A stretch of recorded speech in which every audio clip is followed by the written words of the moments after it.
Hello నమస్తే, నేను అన్నపూర్ణ మామిడిపల్లి విజయవాడ రుచులు అనే శీర్షికలో ఈరోజు మీకు కొబ్బరి బెల్లము బియ్యం మూడు కలిపి తయారు చేసినటువంటి పదార్థంతో దిబ్బ రొట్టె వేసి చూపిస్తాను మీకు. ఈ రొట్టె చాలా టేస్టీగా ఉంటుంది. జనరల్ గా దిబ్బ రొట్టె అనగానే మనం మినపప్పు బియ్యపు రవ్వ కానీ లేకపోతే మినపప్పు ఉప్పుడు రవ్వతో కానీ మనం దిబ్బ రొట్టె వేసుకోవడం, అది దాంట్లోకి కావాలంటే ఊతప్పల్లాగా పచ్చిమిర్చి అవన్నీ వేసుకోవడం అలవాటు. కానీ ఇది స్వీట్ రొట్టె అనమాట. ఇది తినడానికి చాలా బాగుంటుంది, చాలా టేస్టీగా ఉంటుంది. మీరు ముందుగా ఈ డిష్ తో ఒక డిష్ 2 hours బిఫోర్ మనం చేసుకోవడానికి 2-3 గంటల ముందరనే ఒక కప్పు బియ్యం నానబెట్టుకోండి. తర్వాత అలాగే ఇదే కప్పుతో ఒక కప్పుడు బెల్లం కట్ చేసుకొని బెల్లం ముక్క పొడి చేసుకోండి. తర్వాత అలాగే దీంతోనే ఒక కప్పు నిండా కొబ్బరి ముక్కలు తీసుకోండి. మొత్తం ఏదైనా సరే సమానంగా తీసుకోండి అన్ని కూడాను. ఆ కొబ్బరి ముక్కల్ని ఇదిగో మిక్సీలో వేసాను. మెత్తగా చక్కగా తురివేసినట్టుగా చక్కగా నీట్గా వచ్చేసింది. అలాగే బియ్యాన్ని బెల్లాన్ని 2 మిక్సీలో వేసుకొని పిండి తయారు చేసుకున్నాను. ఈ పిండి బియ్యం నానబెట్టిన తర్వాత మనం చేసుకునే పిండి అది మరీ బరకగా మరీ మెత్తగా ఉండకూడదు. కాటికిలాగా కొంచెం బరకగా ఉండేలాగా పట్టుకోండి. అంటే రవ్వగా ఉన్నట్టుగా పిండిగా ఉన్నట్టుగా కాకుండా మధ్యస్థంగా కొంచెం బరకగా ఉన్నట్టుగా ఉంటే రొట్టె కాలి బాగా మంచి టేస్ట్ వస్తుంది అనమాట. దానిలోకి డ్రై ఫ్రూట్స్ అలాగే యాలకుల పొడి. ముందుగా మనం డ్రై ఫ్రూట్స్ ని వేయించుకుందాం. నేచురల్ గా తడి బియ్యం మనం నీళ్ళలోంచి బియ్యం తీసి చేత మిక్సీలో వేసుకుంటాం కదా, ఆ తడి చాలు, అంతకు మించి ఎక్కువ నీళ్లు పోయక్కర్లేదు. ఆ తడికి మనం రుబ్బి దానికి బెల్లం యాడ్ చేసి మళ్ళీ బెల్లాన్ని కూడా మిక్సీలో వేసి రుబ్బటం వల్ల ఇలా పలచగా వస్తుంది అనమాట. మన పిండిలాగా రొట్టెలాగా వస్తుంది, రొట్టె పిండిలాగా వస్తుంది, దోశ పిండిలాగా అనమాట. అలానే ఇంకా వేరేగా ఎక్స్ట్రాగా నీళ్ళు అవి ఏమి పోసుకోక్కర్లేదు. ఇదిగోండి చూడండి, ఇలా పాలంగా ఉంటే చాలు. చూసారా, కొంచెం బరకగా వస్తుంది అనమాట. ఈ బరకదనం అంతా చక్కగా ఉడికేపటికి మీకు మా రొట్టె మంచి రుచి వస్తుంది. ముందుగా మనము డ్రై ఫ్రూట్స్ వేయించుకుందాము.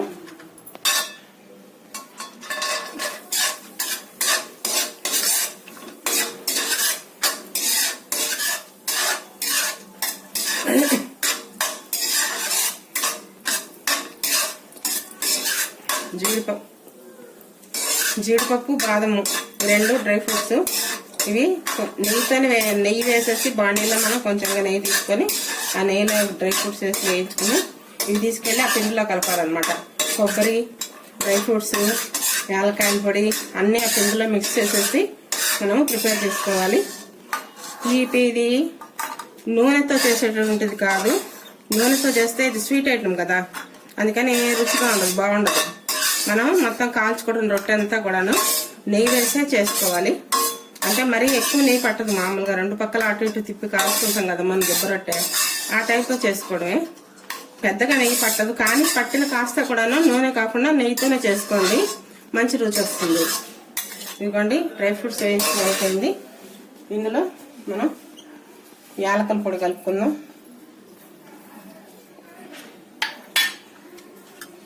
ఈ డిష్లోకి మనం ఈ పచ్చి కొబ్బరిని తీసుకుందాము.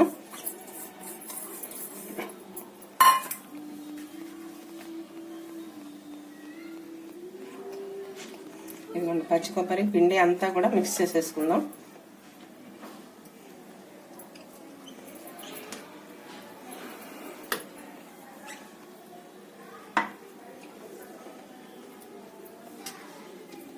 దాంట్లోనే మనం డ్రై ఫ్రూట్స్ కూడా వేసుకుందాం.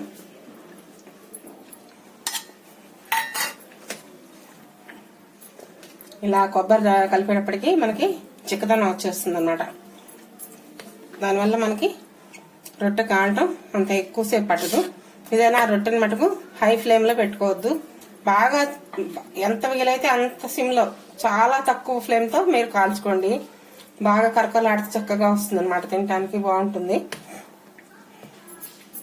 ఇప్పుడు ఈ కలిపినటువంటి పిండిని మనము ఇందాక పప్పులు వేయించుకున్నాం కదా, డ్రై ఫ్రూట్స్ వేయించుకున్నాం కదా, ఆ నెయ్యి ఉన్న బాండీలకు మనం దీన్ని ట్రాన్స్ఫర్ చేసుకుందాం. ఇక చూసారా, ఆ బియ్యం పల్చగా ఉన్న బియ్య పిండి కూడా మనం కొబ్బరి వేసేపటికి చక్కగా గట్టిచారుగా కొంచెం చిక్కపడింది అనమాట. ముందరే మనం గట్టిగా రుబ్బామనుకోండి అది అప్పుడు మరీ రాయిలాగా గట్టిగా అయిపోతుంది, బాగుండదు. ఈ పళంగా ఉంటేనే మనకి రొట్టె బాగా వస్తుంది అన్నమాట. ఇదిగోండి నెయ్యి వెచ్చపడింది. వెచ్చబెట్టిన నెయ్యిలో మనం ఈ రొట్టె పిండి వేసేసుకున్నాం. కొబ్బరి, బెల్లం, బియ్యము కలిపి రుబ్బుకున్నటువంటి రొట్టె పిండి, డ్రై ఫ్రూట్స్, యాలక్కాయల పొడి అన్నీ వేసుకున్నాను అన్నమాట. దీంట్లో చాలా సన్నపు సెగన మనం కాల్చుకున్నాము. నెయ్యి కావాలంటే మళ్ళీ ఎక్స్ట్రాగా పైన మళ్ళీ కొంచెంగా వేసుకొని కాల్చుకోవచ్చు, బాగుంటుంది. బాగా కరకరలాడుతూ చక్కగా ఉంటుంది. ఇది ఒక 2 రోజుల పాటు నిలవ కూడా ఉంటుంది, పాడవదు. ఇవాళ చేసుకున్నాం అనుకోండి రేపు కూడా తినచ్చు, పాడవకుండా ఉంటుంది. చూసారు కదా, అదిగో వేడి నెయ్యిలో రొట్టె ఉడకటం మొదలవుతుంది. చాలా సిమ్లో పెట్టుకుంది, ఎందుకంటే మధ్యలో కాలకుండా మాడిపోవడం అలాంటివి ఏం లేకుండా చక్కగా ఇలా ప్లేట్ పెట్టేసుకొని మూత పెట్టేసుకుంటే మీకు మెల్లిగా కాలుతుంది అనమాట. కాలిన తర్వాత వెనక్కి తిట్టేటప్పుడు మీకు మళ్ళీ చూపిస్తాను. ఇదిగోండి కొబ్బరి రొట్టె తయారైపోయింది, 2 వైపులా కాలిపోయింది. ఇది కాలటం మెల్లిగా కాల్చుకోవాలి, నిదానంగా కొంచెంగా అడుగువైపున సెగ తగ్గించి పెట్టుకొని కాల్చుకోండి. కానీ చాలా రుచిగా ఉంటుంది, 1-2 రోజులు నిల్వ ఉంటుంది. అందుచేత తినటానికి కూడా ఇది దెబ్బరొట్టె హాట్ అయితే ఇది స్వీట్ అనమాట. అందుకని చూడటానికి దిబ్బరొట్టె లాగానే ఉంటుంది, కానీ తింటే మటుకు తీయగా ఉంటుంది.